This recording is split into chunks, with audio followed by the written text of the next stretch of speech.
지난 한 기 동안 배우신 대정투 한 기 동안 계속 배웠기 때문에 전체적으로 잘 이해가 되었습니까?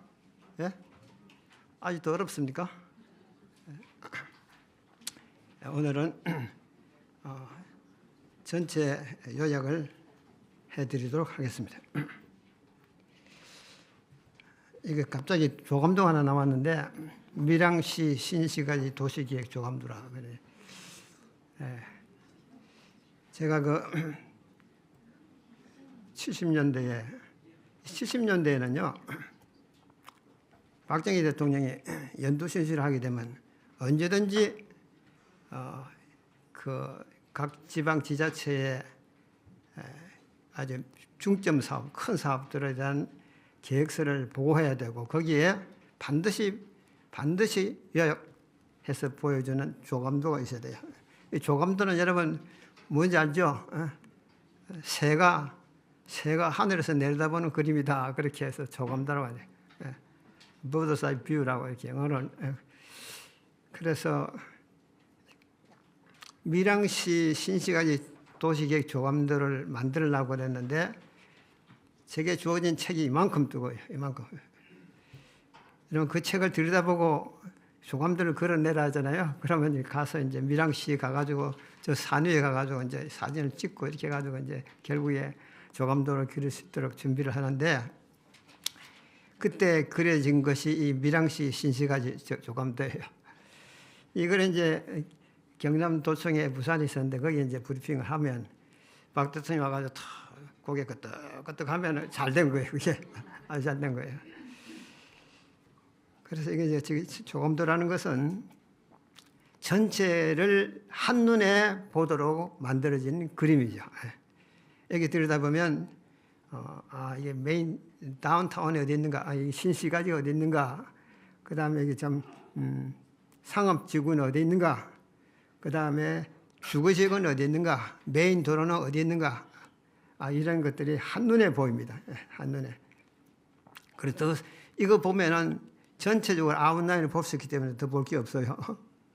그렇게 해서 조감도가 그려지게 되는데 오늘 저는 여러분들에게 우주적 대정투 조감도를 이제 40분 동안 설명으로 그려드리려고 그래요. 이 설명 듣고는 이 조감도를 우주적 대정투가 흐름이 어떻게 되나 그걸 모르면 안 됩니다. 설명드리겠습니다. 연구 목적. 자, 읽어보세요. 대쟁투는 루시퍼의 하나님에 대한 반역으로 하늘에서 시작되었다. 이 우주적 쟁투의 중심에는 하나님은 정말 사랑이신가라는 질문이 자리 잡고 있다. 그분은 피조물의 최선의 유익을 염두에 두고 계신가? 아니면 자신의 이익만 바라는 권위적인 독재자인가? 대쟁투의 주요 쟁점을 따라 그리스도와 반역한 사탄 사이의 핵심 쟁점을 살펴본다. 마크 필립 목사님이 총론에서 이렇게 썼어요. 우리 박치 목소리 잘 들리죠? 이 방송에 내보내도 아주 말이 부드럽고 너무 좋다고 그래요. 오늘 똑똑히 잘 읽어주셔서 감사합니다. 자, 대쟁투에 대한 엘렌 G 화이트이 결론 내리는 두 가지가 있는데 하나는 때와 사업입니다. 때와 사업, time and works라는데 보세요. 대정투는 최초부터 하나님의 율법에 관한 것이었다. 여기에 때가 나옵니까? 어디에 나옵니까? 최초부터. 그 다음에 목적은요? 이름 뭐예요? 율법에 관한 것들. 딱 이 한 문구 안에 두 가지가 보이죠? 그 다음에 또요. 하늘에서 시작된 하나님의 율법에 대한 전쟁은 세상 종말까지 계속될 것이다. 여기도 분명히 나오죠? 시작은 어디서부터 되었고? 하늘에서 되었고. 끝나는 것은 세상 종말까지 간다. 그런데 내용은 뭐라고요? 율법에 관한 관계되는 전쟁이다. 다 이렇게 나오잖아요. 화이트의 말씀이 이렇게 명료합니다. 이게 조감도예요. 이게. 자, 그래서 이거 다시 읽어보세요. 대쟁투는 하나님의 시간표를 따라 역사를 전개하여 왔으며 미래에도 그러할 것이다. 재림운동의 영적 동력은 2300 주야의 시간표와 그것에 맞추어 이루어진 하나님의 사업의 전개가 있었고 지금도 계속되고 있다. 본 교과 전체 요약을 하나님의 시간표 중심으로 연구하고자 한다. 네, 오늘 저는 이 하나님 시간표를 많이 설명할 겁니다. 시간표를 설명하면서 하면 아주 이해가 쉽습니다. 그래서 이제 결국에 하나님 우주 정부에 대한 이제 반역으로부터 시작됐는데, 하나님의 율법은 그분 자신만큼 신성하다. 그것은 그분의 뜻의 계시요, 그분의 품성의 사본이며 하나님의 사랑과 지혜의 표현이다. 부조와 선지자 52쪽. 이 방송을 듣고 있는 전국에 있는 우리 유튜브 방송을 듣고 있는 우리 교우님들, 같은 은혜를 나누기 위해서 기도하시기 바랍니다. 자, 그 다음에 이것도 보세요. 하나님은 사랑이시라. 그분의 본성과 그분의 율법은 사랑이다. 이것은 과거에도 그러하였고 미래에도 영원히 그러할 것이다. 하나님 율법은 사랑입니까? 예. 들여다보면 들여다볼수록 사랑이에요. 사랑 외에 찾을 거 없어요. 하나님께서 그걸 통해서 우리를 제어하는 식으로 율법적으로 생각하면 안 됩니다. 사랑의 율법이다. 그래서 처음에는 루시퍼가 창조되었고, 두 번째는 그 다음에요, 지구 창조 계획을 세우게 되었는데, 그때의 지구 창조 계획의 가장 중심이 되는 분이 예수님이셨어요. 예수님이 이제 이 지구를 창조하고자 하는 계획에 딱 가담해서 중심이 되니까 사단이 시기심을 일으키기 시작했다. 이때부터 이제 결국에 죄악이 시작됐다는 거죠. 시기심. 누구에 대한 시기심이라고요? 예수님에 대해서. 이거 읽어보세요. 하나님께서 그의 아들에게 우리의 모양대로 우리가 사람을 만들자고 말씀하셨을 때 사탄은 예수님을 시기하였다. 그는 인간을 창조하는 일에 참여하기를 원했으나 그렇게 되지 않았으므로 그의 마음은 시기와 질투와 증오로 가득 찼다. 초기 문집 145페이지. 아주 이 말씀은 아주 중요한 말씀입니다. 그죠? 사단이 어디서 범죄되기 시작했다고요? 예수님에 대한 시기심. 그래서 그는 예수님과 전쟁을 일으키게 되었고, 그 다음에 그는 추방당해 버렸어요. 예수님에게 이길 수가 있습니까?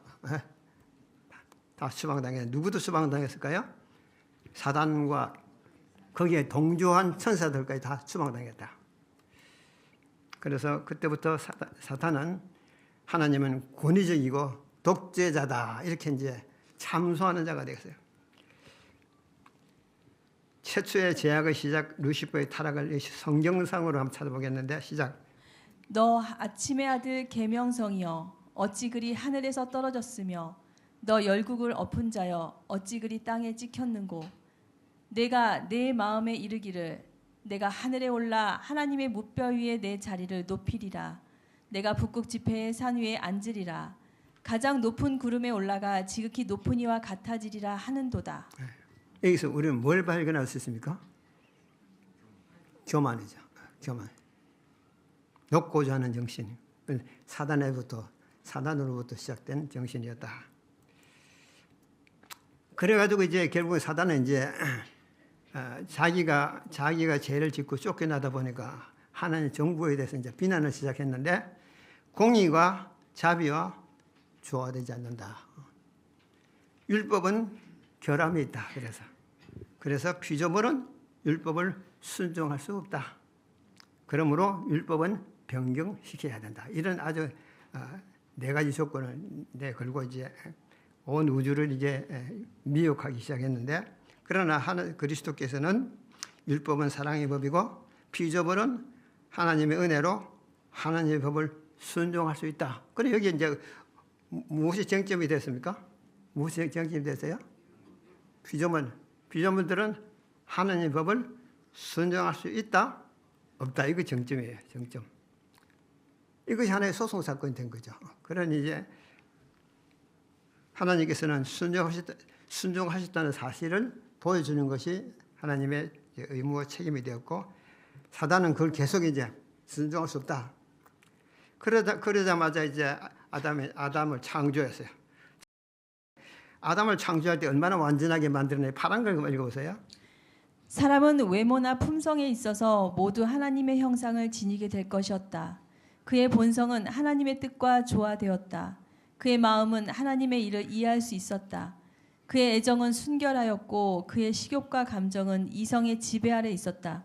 그는 하나님의 형상을 지니고 그분의 뜻에 완전히 순종하는 가운데 거룩하고 행복하였다. 예, 부조화 선전 45페이지. 이 정도 되면 완전하죠. 완전하게 창수했어요. 황조. 그런데 타락해 버렸어요. 그러니 하나님이 좀 큰일 났잖아요. 완전하게 만들어진 아담을 사단 타락시켰으니, 그래서 이게 하늘의 전쟁에 땅으로 전쟁이 확전이 되기 시작하는데, 보세요. 딱 사단이 아담이 범죄해 버리니까, 그는 자기 쫓겨났고요. 버리니까 사탄은 그거라고 하나님 보면 불공평하고 순정할 수 없다는 증거라. 이게 뭐가요? 아담이 범죄하지 않느냐. 아담이. 이게 한마디 뭐라 합니까? 뭐예요 이게? 자기의 그 약점을 은폐하기 위해서 뭘 끌어오는 겁니까? 다른 사람의 약점을 끌어오는 이런 아주 우스운 정신이 그때부터 나타나기 시작했는데, 결국에 아담의 범죄, 인류의 범죄는 사단이 은폐할 수 있는, 자신이 은폐할 수 있는 분명 무기가 되었다.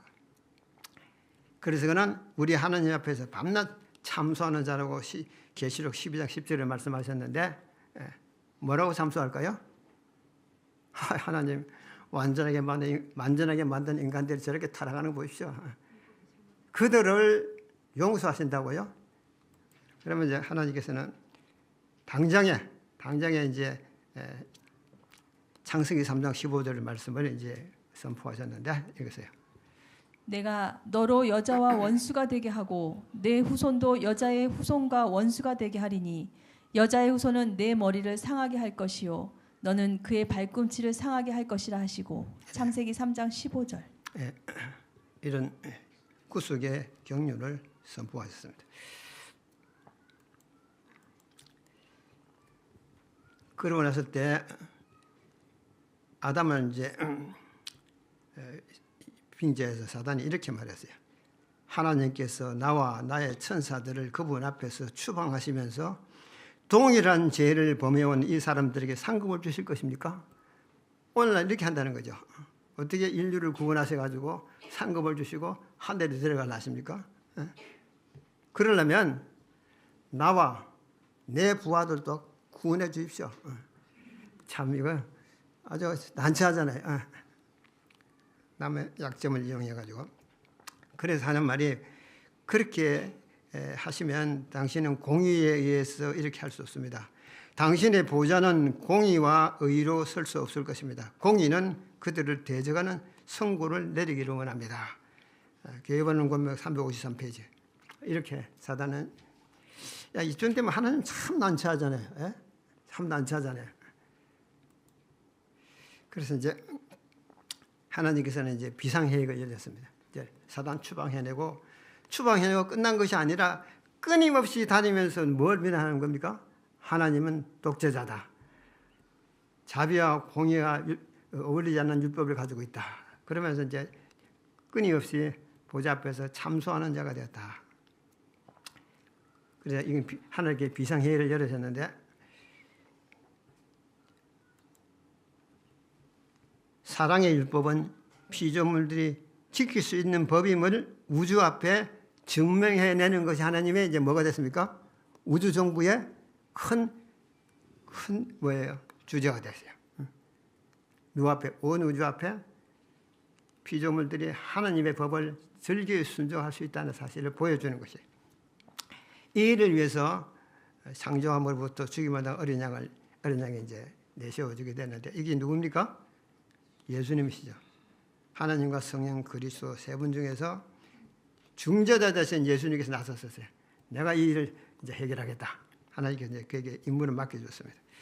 그럴 때 인간이 하나님의 법을 지킬 수 있느냐라는 명제 아래 하나님의 계획이 딱 세워졌는데, 뭐라고 됐나 읽어보세요.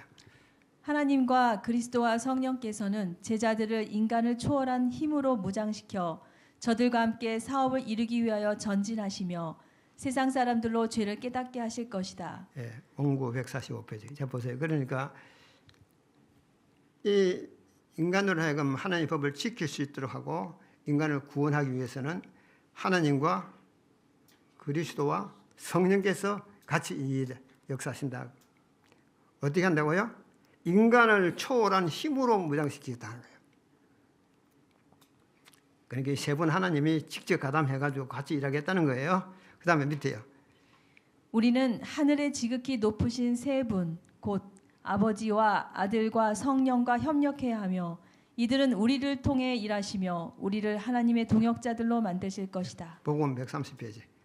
이것이 하나님의 힘이에요. 이제 아담 혼자 놔두고 아담의 후손들을 그냥 놔둬버리면 결코 법을 지킬 수 없습니다. 왜냐하면 타락했기 때문에 법을 지킬 수가 없어요.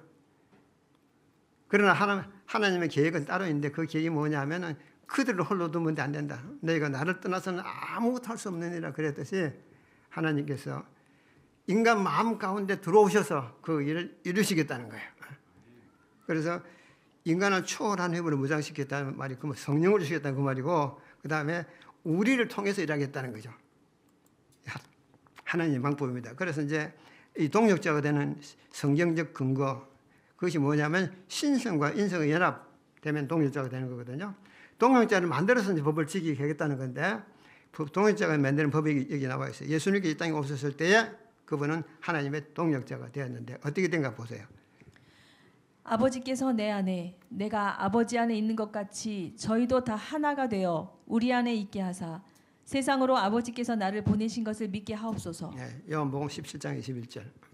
그래서 예수님 안에 누가 계셨다고요? 하나님이 계셨다는 거죠. 그렇게 예수님이 자신의 힘과 자신의 신선을 가지고 자기를 변화할 수는 없어요. 우리 인간처럼 되셔야 되기 때문에.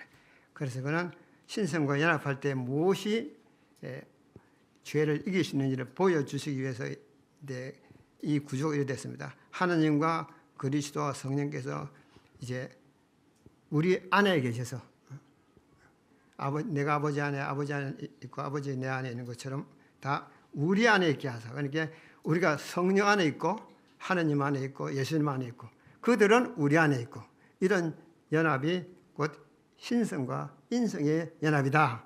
그것이 동역자다. 하나님은 벌써 계획을 가지고 계시잖아요. 예?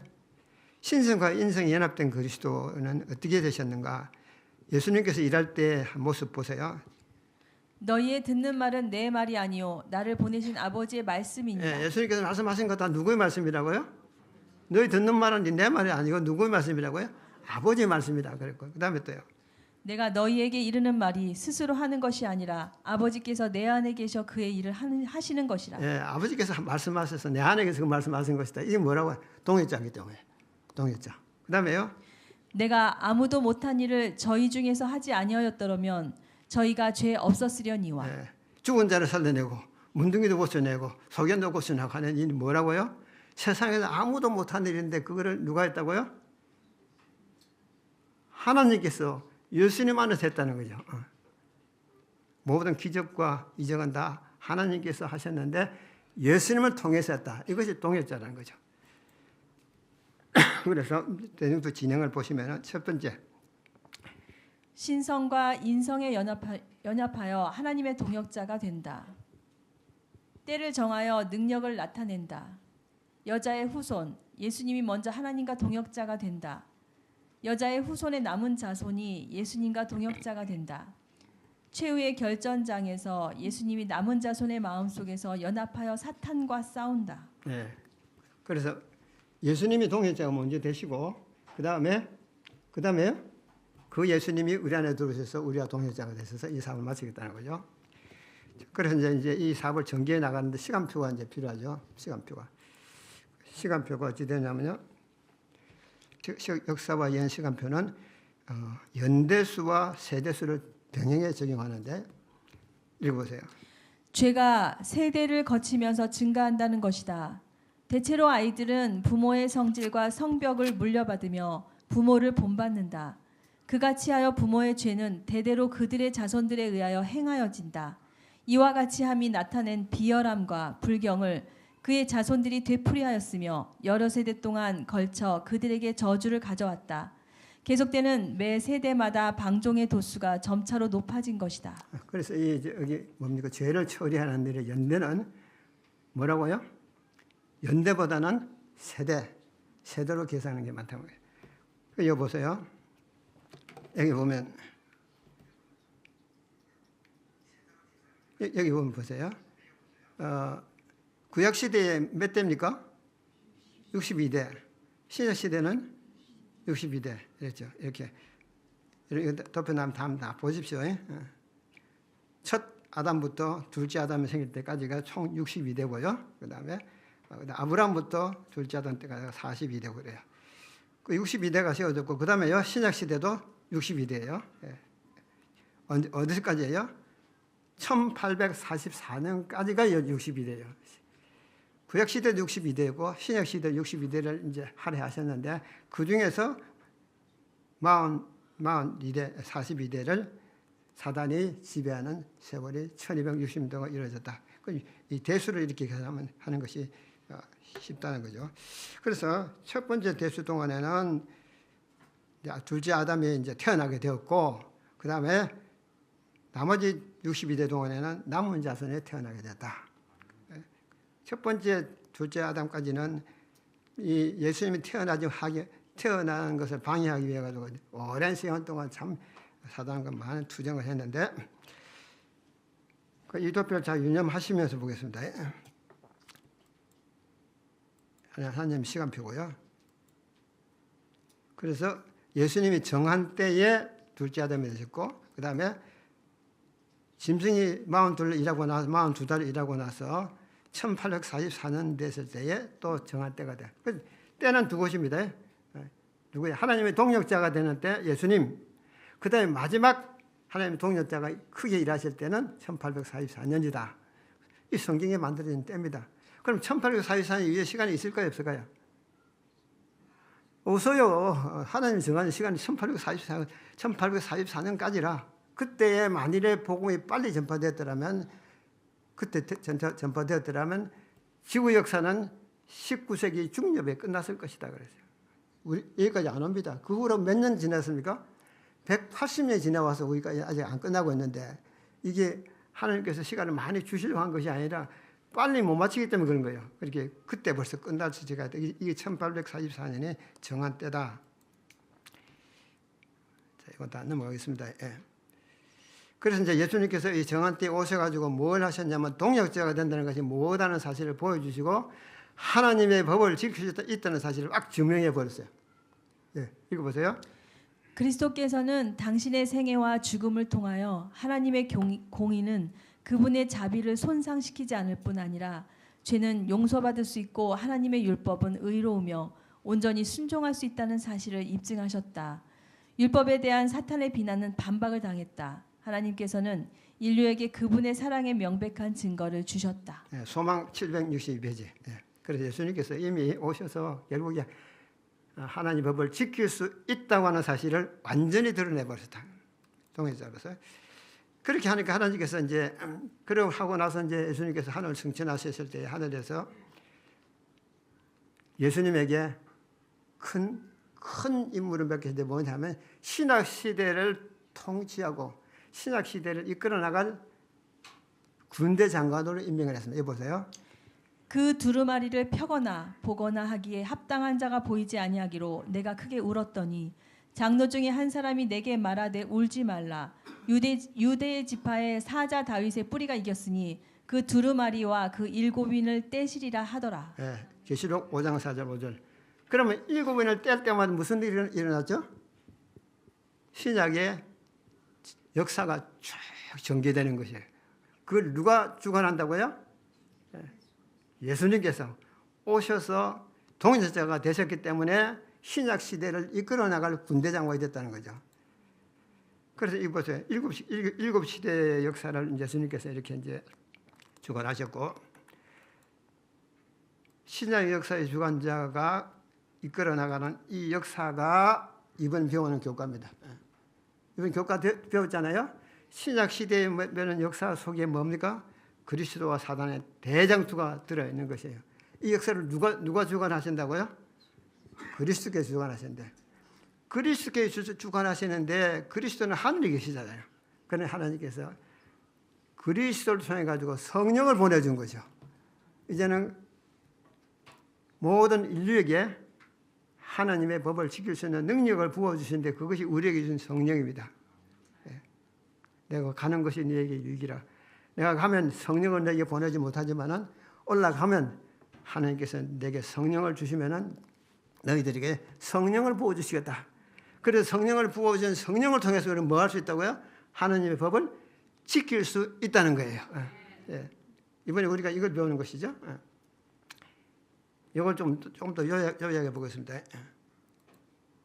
그래서 중간쯤 되니까 마지막 되니까 성소에서 밝은 빛이 비치게 되는데 이걸 보겠습니다.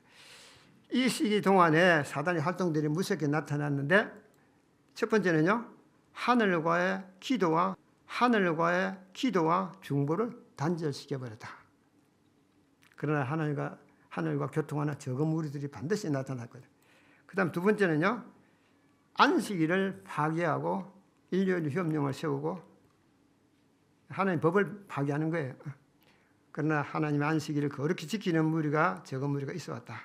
그다음에요. 그러자니까 뭐 태양선을 섬기는 나라들이 굉장히 많이 나타나게 됐고, 그다음에 영혼 불멸설 이걸 가지고 또 사단은 모든 인류를 사로잡아 버렸는데 이 적은 무리들은 부활 신앙으로 하나님의 능력으로 그들이 신앙을 지켰다. 그다음에 성령을 말살시키기 시작한 거죠. 금동력 내리고. 그러나 하나님께서는 번역자들을 일으키고 주의 종들을 일으켜가지고 계속 여러 나라 말로 번역을 시키고 이렇게 해서 번역을 해서 연구하는 무리들이 많아졌다면 대체적으로 이 크게 봐서 이 네 가지를 통해서 뭐다고요? 신약 시대에 1260년 동안 그리고 2000년 동안 사단이 활동했다. 그러나 이 마지막 시대에 하나님께서는 마지막에 누구를 만드셔야 된댔죠? 동역자. 하나님의 동역자를 반드시 만들어야 되는데 이 동역자들이 간헐적으로 나타났죠. 그러나 이제 마지막에 하나님께서는 한 무리를 통해서 한 교회를 통해서 동역자 그룹을 만들어야 돼요. 이게 하나님의 목적입니다. 그래서 2300주의 예언을 해석하게 만들고 그다음에요. 대속절의 회개운동이 일어나게 만들어서 결국에 1844년 하나님의 동역자들이 등장하기 시작했습니다. 제7일나수 예수 재림교 교인들이 그때 전 세계적으로 이제 일어나기 시작했잖아요. 그 무리들이 마지막에 하나님의 동역자의 시발점이 되었다. 시간이 없어 빨리 넘어가겠습니다. 어떻게 동역자들이 이렇게 탄생할 수 있었던가 읽어보세요. 목사들은 스스로 품고 있던 분파심과 감정을 제쳐놓고 그리스도의 오심을 선포하는 일에 함께 연합하였다. 이 기별이 가는 곳마다 사람들의 마음을 움직였다. 죄인들이 회개하고 울면서 용서를 구했으며 부정직하게 살아온 자들은 원상을 회복하기 위하여 애썼다. 부모들은 그들 자녀들의 구원을 위하여 애를 태웠다. 이게 세 가지 중요한 거죠. 연합과 전도와 회개 이 일이 일어났다는 것입니다. 이게 동역자가 된 요건입니다. 그 다음에요. 이 기별을 받아들인 자들은 그들의 괘씸하지 않은 친구들과 친척을 찾아가 그들이 이 엄숙한 기별에 굴복하고 인자의 오심을 위하여 준비하도록 탄원했다. 이 영혼을 정결케 하는 사업은 사람들의 애정을 세속적인 사물에서 돌이켜 그들로 하여금 일찍이 없었던 헌신을 하게 했다. 초기 문제 233페이지.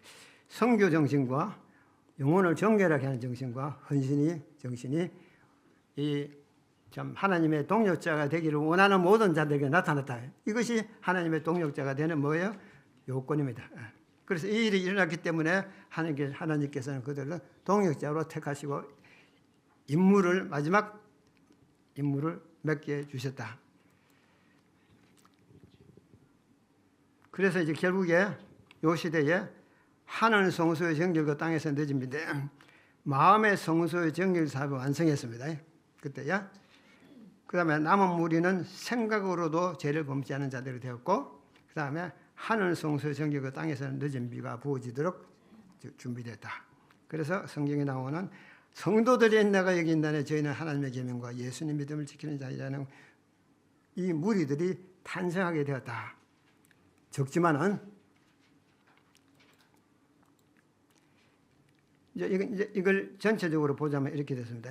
자, 하나 보면 첫 번째요. 요약 순서를 보면 첫 번째 구약 시대 때에 하나님께서는 예수님이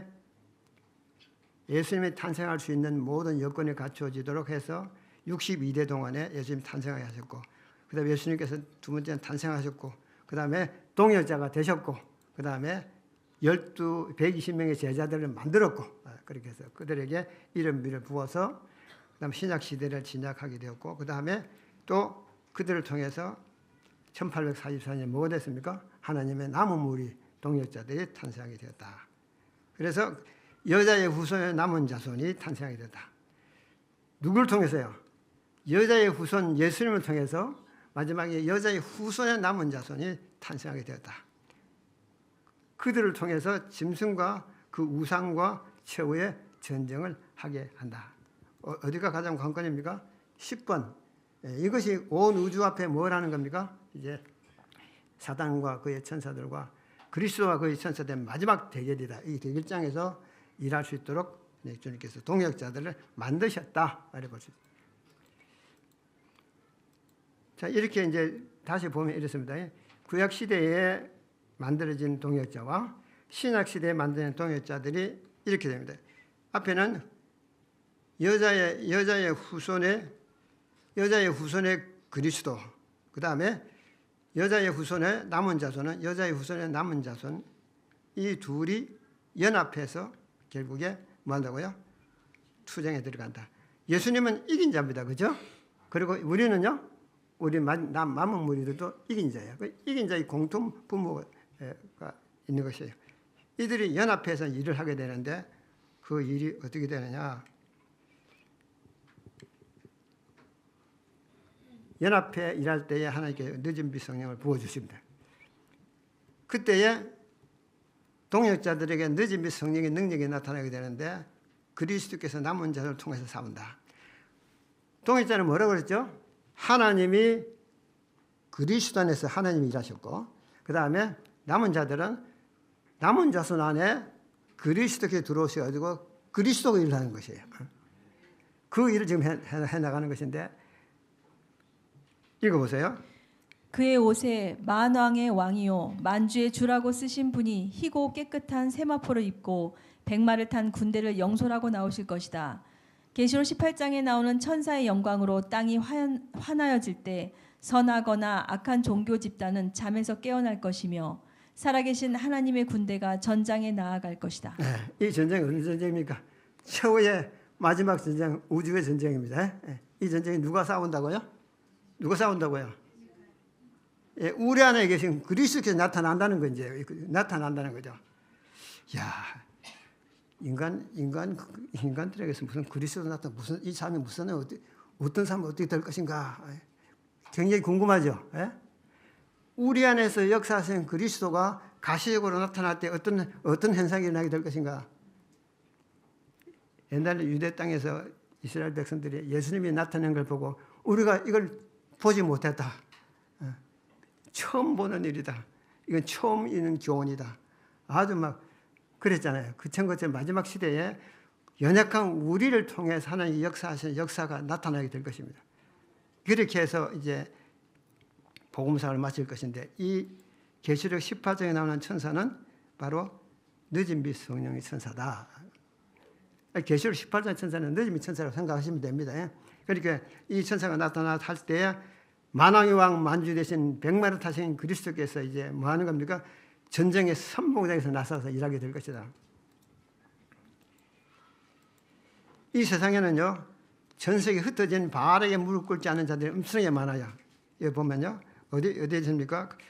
이교도의 땅 아프리카에서, 카톨릭의 나라 유럽과 남미에서, 중국에서, 인도에서, 바다의 섬들에서 모든 곳에 하나님의 남은 백성들이 남겨져 있다는 거죠. 제치를 나서 예수 재림겸 있는 게 아닙니다. 이 무리를 시발점을 해서 우리를 통해서 성령 역사하시면은 하나님께서 일하시는데 누구를 불러내려고요? 인도에서, 아프리카에서, 그리고 세상 방방곡곡에 있는 하나님은 남은 백성들을 불러내는 일을 하게 하였다는 거죠. 이 세상 인구 몇 명입니까? 70억 인생 가운데서 어떻게 그들을 다 추려낼 겁니까? 이거 안 하면 못 맞춥니다, 이게. 그러니까 하나님께서는 그 일을 하겠다는 거죠. 이스라엘의 쫓겨난 자를 모으는 주 여호와가 말하노니 내가 이미 모은 본 백성 외에 또 모아 그에게 속하게 하리라 하셨느니라.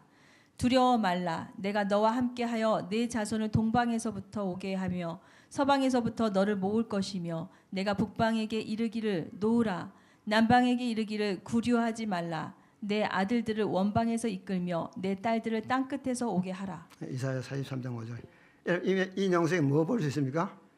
세상 방방곡곡에 있는 북방과 원방과 동방과 여러 곳에 있는 하나님 남은 백성들, 얼마나 불쌍합니까? 그들을 불러 모으겠다는 겁니다. 마지막 추수라고 해가지고 이제 하늘로 데려가려고. 그 일을 누가 하느냐? 여러분과 제가 해야 되는데 하나님께서 우리 안에서 그 역사를 하게 되는데 보십시오. 얼마나 일들이 어떤 일들이 일어나는지. 이적과 기사들의 대결이 일어나게 됩니다. 시작. 온 세상은 무수한 음성으로 경고를 받을 것이다. 이적들이 일어나고 병자들이 고침을 받게 될 것이며 표적과 기사들이 믿는 사람들에게 따를 것이다. 됐습니다. 여기까지. 여러분 이 일이 일어날 거 믿습니까? 여러분 나는 안 되지만 누구는 할 수 있습니까? 예, 예수님께서 이 땅에 하셨잖아요. 우리 같이 연약한 목숨 오셔가지고 다 하셨잖아요. 마지막 시대에 우리를 통해서 이적과 기사들이 나고 병자를 고치게 하겠다는 거죠. 이 일하게 된다. 그다음에 혁신의 권능으로 하나님께서 일하실 때는요. 하나님께서는 인간께서는 저거 기적이야 그러는데 하나님 뭐라고요? 하나님 일상이에요. 하나님이 바다를 건너가는데 바다를 뭐 해치우겠습니까? 뿔리로 밀리로 걸어가면 돼. 그건 그게 일상이야. 모든 것을 하나님은 하나님 일상으로 기적을 나타내는데, 자, 늦은 비에 소나기에 젖을 때 모든 인간의 발명품들과 인간적인 기구들이 때때로 쓸어버림을 당하게 될 것이며 인간적인 위력의 한계에서는 마치 부러진 갈대처럼 되어버리고 성령께서는 생동력 있는 인간 대리자를 통하여 확신적인 권능으로 말씀하실 것이다. 혁신적인 확신. 아무튼 여기까지 읽겠습니다. 여러분 다음 다 읽어보십시오. 그래서 한마디로 여기 뭐냐면 생동력 있는 인간 대리자를 통해서 확신적으로 혁신적으로 권능으로 말씀하실 것이다. 누가요? 예수님이 하시겠다. 우리 안에 하겠다는 거죠. 누구 입을 통해서요? 내 입을 통해서 하시겠다는 거죠. 그래 되면요 인간의 위력과 한계성은 부러진 갈대처럼 되어버린다는 거죠. 인터넷망 다 이 의미가 없어진다는 거죠. 하나님께서 일하실 때는. 그 다음에 또 수단과 방법. 주님께서 이 마지막 사업에 있어서는 일상적인 사물의 질서를 크게 벗어나서 역사하시며 인간의 계획과는 어긋나는 방식으로 역사하실 것임을 나는 그대에게 말하고 싶다. 하나님께서는 수단과 방법을 사용하셔서 그분께서 친히 주관하신다는 사실을 보여주실 것이다. 교역자들은 하나님께서 당신의 의의 사역을 이루고 완성시키기 위하여 사용하실 단순한 방법들을 보고 깜짝 놀라게 될 것이다. 하나님께 친히 주관하신다는 거죠. 그 다음에 또요. 속도. 거룩한 능력이 인간의 노력과 연합하게 될 때에 사업은 마치 집던불에 불이 번지는 것처럼 그런 속도로 사업이 확대될 것이다.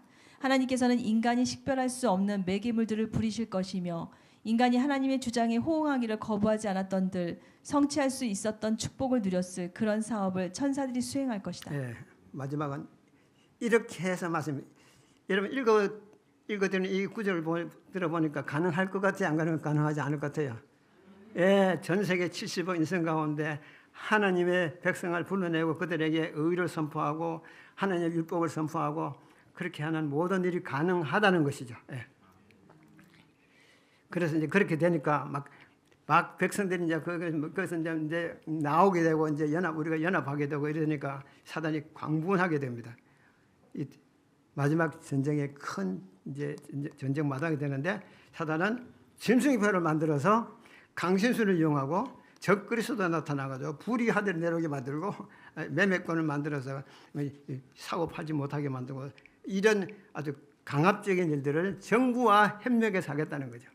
그럼 우리 하나님께서는요. 금방 우리 읽었잖아요. 예, 그렇게 나가는데 어떻게 맞으십니까? 예수님께서 이 땅에 오셔서 그때 마지막에 제자들이 숨어 있다가 나중에 성령 받아버리니까요. 제자들이 제사장을 무서워한 것이 아니라 제사장들이 누굴 미워했습니까? 누굴 무서워했습니까? 제자들을 오히려 무서워했어요. 그처럼 된다는 거예요. 마지막에 우리 능력으로 나아가게 되면 이쪽 악의 세력들이 우리 앞에 굴복한다는 거예요. 그래서 내 백성을 거기서 나오라고 그러면서 하나님께 영광을 돌리고 그에게 경배하라, 안식일을 지켜라, 이런 큰 메시지들이 나타나게 된다. 그래도 사단은 그래도 굴복하지 않아요. 사단은 참 무섭습니다. 그런데 어떻게 해서 그는 이제 굴복하게 되느냐 보면 사단과 악한 천사들은 영광스럽게 된 성도들의 낯을 피해 도망간다. 성도를 괴롭히던 그들의 힘은 영원히 사라져 버린다. 여보세요. 이제 결국에 우리 얼굴에 뭐가 나타나면요, 하나님의 영광이 나타나고 보고 그제서야 우리를 통해서 역사하시는 하나님의 음성은 다 길을 닫고 있다가 마지막에 뭐가 나타나느냐, 하나님께서 우리 안에 역사하셔서 나타난 하나님의 영광이, 모세의 영광이 우리 얼굴에 하나님께 드러나게 되면 그때 그제서 사단이 도망가는 거예요. 굴복 안 해. 도망간다는 거죠. 참, 굴복 안 해. 도망간다. 그러니까 도망가는 사단과 그 천사들 잡아가지고 어디 가둔다고요? 무정히 감옥 가다 버린 거죠. 천년 동안 거기 있도록. 그래가지고 나중에 이제 예수님께서 재림하셔가지고 또 세 번째 오셔가지고 그다음에 그들을 다시 다 부활시켜. 지구 안에 태어나는 모든 사람들 다 부활시켜 놓고 그들 앞에 뭘 보여주냐면 하나님의 아들 예수님께서 어떻게 너희를 위해서 죽었는지를 보라. 그래가지고 우주의 십자가 높이 들리는 것이죠. 사단도 그의 천사들도 모든 악인들이 다 저분이 누구신가? 하나님이셨다. 그분이 왜 저리서 돌아가시는가? 나를 위해 돌아가셨다는 사실을 그때 깨닫는 거죠. 십자가 앞에 하나님의 사랑 앞에 다 깨닫고 그때서야 모든 무릎이, 로마서 14장 11절에 모든 무릎이 뭐 한다고 해? 내게 꿇을 것이요. 무릎을 꿇으니까 그때서야 사단이 항복하는 것이에요. 그래서 사단이 최고적으로 이제 심판을 받게 되는데, 인간이 그리스도의 은혜로 율법을 지킬 수 있음이 온 우주에 증명된다. 사랑이 죄를 정복하고 사랑이 승리한다. 이번 교과 마치는 것이 사랑이 승리한다는 거 아닙니까? 이것만 하고도 마치겠습니다. 3분만 더 하면 돼요. 1844년 이후에 자손이 남은 자손의 동력자가 돼 그 능력을 전했다면 주님은 19세기 오셨을 것이다. 그 약간 읽었으면 됐습니다. 그래서 이게 되지 않았던 이유가 있어요. 여기 두 가지 나와서요. 하나는 동력자가 된다는 진정한 의미를 깨닫지 못했기 때문에 지체되는 거예요. 하나님의 동력자가 된다는 의미가 여러분 어떻게 깨달았습니까? 내가 하나님을 통해 일합니까?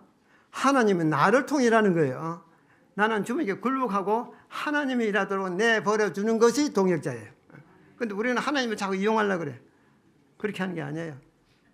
그 의미를 이렇게 체험적으로 깨달아질 때까지 우리는 180년이 지체되고 있다. 하나님께서 내게 들어와서 그 일을 하시도록. 그 다음에 그런 경험을 한 사람들이 대부분 우리 교인이 되어야 돼요. 대부분의 동력자가 되지 않은 성령 부은 일이 없을 거죠. 이게 두 가지가 안 되니까 몇 년이 흘러왔어요?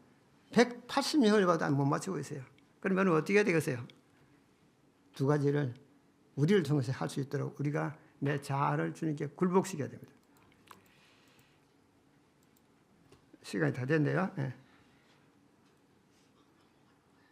자, 꿈을 꾸게 되었는데 이거 두 달 읽어보십시오. 나는 한 꿈을 꾼 적이 있는데 그 꿈에 큰 무리가 함께 모여 있는 것을 보았다. 그리고 갑자기 하늘이 새까맣게 되고 천둥이 울리며 번개가 쳤다. 그리고 가장 큰 천둥 소리보다 더 큰 목소리로 다 이루었다고 하는 말소리가 천지에 진동하였다. 무리 중 어떤 이들은 파랗게 얼굴이 질려서 아, 나는 준비되지 아니하였다고 외치면서 고민의 통곡을 하면서 뛰쳐나왔다. 왜 당신은 준비되지 아니하였는가? 왜 당신은 내가 자비롭게 준 기회들을 활용하지 아니하였는가라는 질문이 발하여졌다. 나는 귀에 쟁쟁하게 울리는 다음의 부르짖음 소리에 눈을 떴다. 나는 준비되지 아니하였다. 나는 구원받지 못하였다. 잃어버린 바 되었다. 잃어버린 바 되었다. 영원히 잃어버린 바 되었다. 여러분 이런 말씀 여러분 안 하겠죠? 이거는 경고입니다. 경고. 이런 일이 있게 됩니다. 언제 일어날지 모릅니다. 예. 자, 이제는 이 말씀을 읽으면 끝납니다. 예. 그럼 우리 어떻게 준비하느냐? 읽어보세요. 만일 그대가 오늘 하나님과 옳은 관계에 있다면 그대는 그리스도께서 오늘 오셔도 준비된 것이다. 올바른 관계란 아침마다 주님께 의지를 굴복하는 것이요 애정을 그분께 고정하는 것이다. 순간마다 자아를 십자가에 못 박는 것이다. 1844년 이후 사실상 그리스도의 재림은 몇 년 후의 문제가 아니다. 몇 개월, 며칠 후, 내일도 아니다. 바로 오늘이다. 이것이 첫째 천사의 경험이다. 만일 그렇다면 당신은 하나님의 호출을 기다리는 준비된 동역자이다. 이것만 이렇게 하면 여러분 동의가 됩니다. 예? 그러면 우리는 사부를 맞춰주게 되는 것입니다. 기도합시다. 하늘에 계시는 우리 아버지, 우리에게 하나님의 동역자가 될 수 있는 기회와 특권을 주셔서 감사합니다.